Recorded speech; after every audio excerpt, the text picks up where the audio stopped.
একটা সেতু শুধু ইট বালু আর সিমেন্টের কাঠামো নয়, এটা মানুষের স্বপ্নের পথ, শিক্ষার্থীর স্কুলে যাওয়ার রাস্তা, রুগীর হাসপাতালে পৌঁছানোর আশা, আর হাজারো মানুষের জীবনের সঙ্গে জড়িয়ে থাকা একটি অপরিহার্য সংযোগ।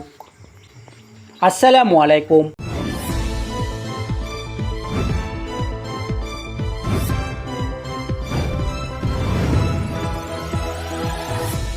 আমি মোহাম্মদ মিজানুর রশিদ মিজান। আজ আমি দাঁড়িয়ে আছি উকিয়ার রাজাপালং ইউনিয়নের দরগাবিল ডেলপাড়ায়। আমার পেছনে যে সেতুটি দেখছেন, এটি শুধু একটি সেতু নয়, এটি 7 ও 8 নাম্বার ওয়ার্ডের হাজারো মানুষের জীবনরেখা। কিন্তু দীর্ঘ 15 বছর ধরে এই গুরুত্বপূর্ণ সংযোগ সেতুটি অবহেলা আর অনাদরে ধুকে ধুকে মৃত্যুর প্রহর গুনছে। চলুন দেখে আসি মানুষের দীর্ঘদিনের কষ্টের গল্প। ক্যামেরা যখন এই সেতুর দিকে তাকায়, তখন শুধু বাঁশ আর কাঠের জোড়াতালি চুকে পড়ে না, চুকে পড়ে রাষ্ট্রের অবহেলা, চুকে পড়ে উন্নয়নের অসম বণ্টন, চুকে পড়ে মানুষের দীর্ঘশ্বাস। এই পথ দিয়েই প্রতিদিন স্কুল কলেজের শিক্ষার্থীরা যাতায়াত করে। বইয়ের ব্যাগ কাঁধে নিয়ে তারা স্বপ্নের পথে হাঁটে, কিন্তু সেই পথের প্রতিটি পদক্ষেপে লুকিয়ে থাকে ভয়। একটি ভুল পদক্ষেপ, একটি দুর্ঘটনা, একটি জীবন।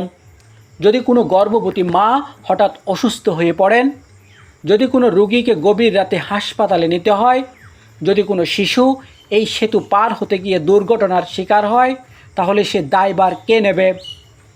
স্থানীয়রা বলছেন, তারা বছরের পর বছর আবেদন করেছেন, দরজায় দরজায় ঘুরেছেন, প্রতিশ্রুতি পেয়েছেন, কিন্তু কাজ পাননি। নির্বাচনের সময় এই পথ দিয়ে অনেকেই এসেছেন, ভোট চেয়েছেন, উন্নয়নের স্বপ্ন দেখিয়েছেন, কিন্তু ভোট শেষ হওয়ার পর যেন এই সেতুর অস্তিত্ব শেষ হয়ে গেছে। আজ 15 বছর ধরে এই সেতু একটি প্রশ্ন হয়ে দাঁড়িয়ে আছে। প্রশ্ন করছে, উন্নয়ন কি শুধু শহরের জন্য? গ্রামের মানুষ কি নাগরিক নয়?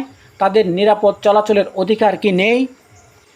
দেখুন, একটি সেতু ভেঙে গেলে শুধু রাস্তা বিচ্ছিন্ন হয় না, বিচ্ছিন্ন হয়ে যায় মানুষের আশা, থেমে যায় সম্ভাবনার পথ, অন্ধকারে হারিয়ে যায় অসংখ্য স্বপ্ন। এই সেতু আজ শুধু ইট পাথর দাবি করছে না, এই সেতু দাবি করছে মানুষের মৌলিক অধিকার, এই সেতু দাবি করছে দায়িত্বশীলদের জবাবদিহিতা। মাননীয় এমপি মহোদয়, জনপ্রতিনিধি, উপজেলা প্রশাসন, এলজিইডি কর্তৃপক্ষের প্রতি আমাদের বিনীত আবেদন, আর কত বছর অপেক্ষা করবে মানুষ? আর কতদিন ঝুঁকি নিয়ে চলাচল করবে শিশু, বৃদ্ধ, নারী ও সাধারণ জনগণ? 15 বছরের অবহেলার এই অধ্যায়ের সমাপ্তি হোক এখনই।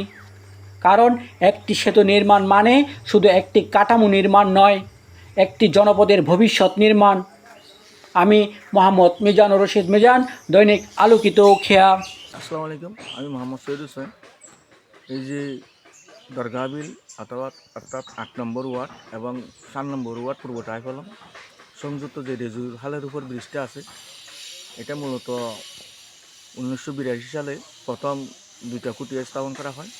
পরবর্তীতে এটা 1994 সালে ব্রিজটা পুনর্নির্মাণ হয় পুরাটাই। অবশেষে 2008 সালে যে বন্যা হয়, সেই বন্যার পানিতে খালের দক্ষিণ সাইড ভেঙে যায়, যার ফলে এই যে দরগাবিল এবং পূর্ব টাইফলংয়ের সংযুক্ত 24 নম্বরের পাশে যে ব্রিজটা আছে, সেই ব্রিজটা ভেঙে যাওয়ার ফলে এখানে পাশাপাশি 2 ওয়ার্ডের অর্থাৎ 2 গ্রামের মানুষের খুবই কষ্ট হচ্ছে। বিশেষ করে ওই ব্রিজ দিয়া প্রতিদিন ডেলপাড়া সরকারি প্রাথমিক বিদ্যালয়, আমি বিশেষ করে ডেলপাড়া উচ্চ বিদ্যালয়ে প্রতিদিন 1 থেকে 150 ছাত্রছাত্রী আসে, যার ফলে এখানে হালে আর কোনো ব্রিজ না থাকায় পার্শ্ববর্তীতে এই ব্রিজ দিয়ে বর্ষাকাল আসতে হয় এবং খুবই ঝুঁকিপূর্ণ এই ব্রিজটা। যেহেতু এই ব্রিজটা ঝুঁকিপূর্ণর কারণে স্কুলের ছাত্রছাত্রীরা আসতে আতঙ্কের মধ্যে পড়ে, তাই আমি জনাব আলহাজ শাহজাহান চৌধুরী আমাদের উকিয়া টাঙ্গনাপের এমপি মহোদয়ের কাছে আকুল আবেদন করছি, এই ব্রিজটা যাতে অতি শীঘ্রই মেরামত করে দিয়ে দুই পাশে দুই গ্রামের জনগণের হাঁটা চলাফেরার রাস্তাটা যেন একটু